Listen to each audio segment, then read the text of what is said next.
Hey Woodies, Wood Pops here.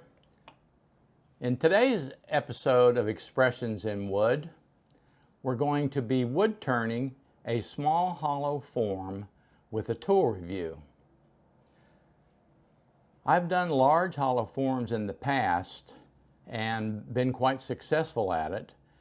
I've used the Lyle Jamieson boring bar system with some John Jordan hollowing bars, and that has served me very well, making large vessels, large urns, and hollow forms. But I'm not able to do small ones with that setup. So I've decided that I was going to buy a very inexpensive set of hollowing tools specifically for small hollow forms and try them out and see if I was going to like it.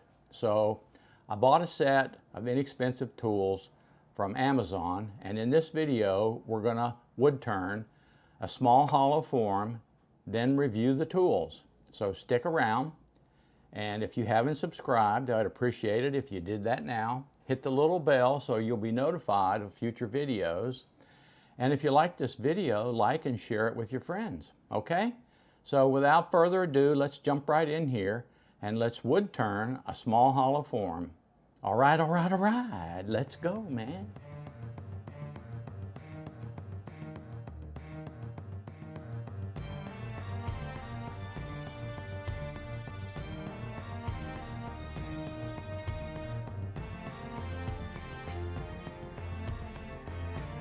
Okay, the first thing I noticed when I opened these tools up, there's 3 tools in here.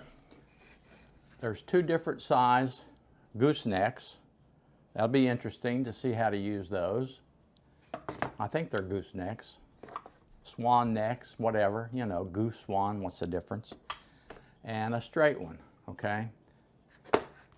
And the first thing I notice is the shafts of these tools is pretty low quality steel. They haven't been buffed, they're pitted, they have some corrosion going on in them. The edges are not square and perpendicular, they're bullnose, they're kind of rounded over. I don't know if that'll be a problem when I'm turning with them. I like my scrapers to have a nice flat bottom, nice and square so they don't rock in my hand. We'll see how that works. It comes with a Allen type tool to change the carbide tips right here. You see that? Little carbide tips right there. They're very small, and the Allen wrench, okay? A little piece of advice right here. I used some Easy Wood carbide tip tools for a while, and because I didn't clean them between uses, the little Allen screw got all gunked up, and it became next to impossible for me to get the carbide tips off. So you want to clean these tools, especially these little ones, every time after you use them. You don't want that to happen, okay? So the handles look really nice, okay? It's a nice looking handle. You know, I think it's going to be comfortable, like they say. We'll see. And so let's take these tools over and let's use them to make a hollow form, okay?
Okay, well, we've attempted to make our first small hollow form using these PSI hollowing tools.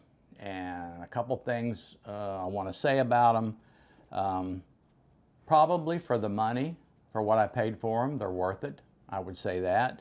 I didn't like the fact that the edges around the tools were kind of bull-nosed and they weren't flat, so I did have a bit of a problem with them rocking a little bit, and then I would get some chatter. But after I got used to them and I gripped them and held them properly, I held them down, they seemed to work okay.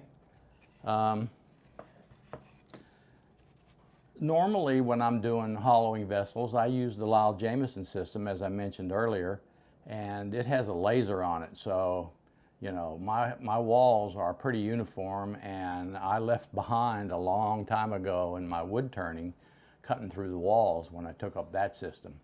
Well, as you saw in this video, without that laser, you got to be careful. These little tools cut pretty good. As you can also see, you saw in the video, they don't leave massive tool marks. They were easy to sand out with just a little bit of 80 grit sandpaper on the inside. So overall, I'm happy with these tools, and probably what I'm going to do is I'm going to keep these tools and make a few more small hollow forms and practice. And then once I decide that I'm going to add that to my repertoire of things that I sell at my art shows and on my website, specifically small animal pet cremain urns, cats, dogs, guinea pigs, you know, little things that people have as pets, mostly cats, is what I'm interested in, making little urns. If I do well with them, if I sell them, and if I like doing it, I'm going to buy a nice, expensive set of small vessel turning tools, okay? So let me just say one last thing. This system here, compared to my Lyle Jamieson system, is the difference between night and day, okay? The Lyle Jamieson system is just a joy to use. I mean, I can just stand there, I don't get tired.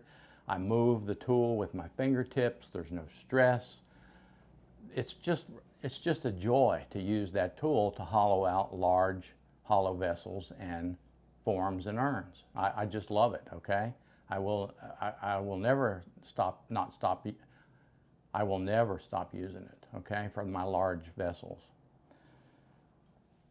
These little tools, on the other hand, they cause quite a bit of stress. They were difficult for me to get the hang of holding them properly and moving them properly. It took a little bit of practice for me to get a smooth cut, and as you saw in the video, without that laser, I went back to my old tricks and I cut right through the wall, okay? So I'm gonna have to be careful with that, and I'm gonna have to stop and check more. So, but I'm gonna keep them. I'm gonna continue to use them, and I'm gonna make some small pet cremain urns and see how they go at the art shows and flea markets. And if they do well, then what happened is I'll probably buy a really good set of hollowing tools for small forms, okay? Well, that brings us to the end of another episode. And if you haven't subscribed to my channel, I'd appreciate it if you clicked on my picture right down there, okay? And then ring the little bell to be notified so you'll be aware of my new videos when they come out. Share and like this video. And I've got a couple of other ones lined up right over there. Check them out. You probably like those too. This is Wood Pops saying thanks for watching, and I'll see you in the next video.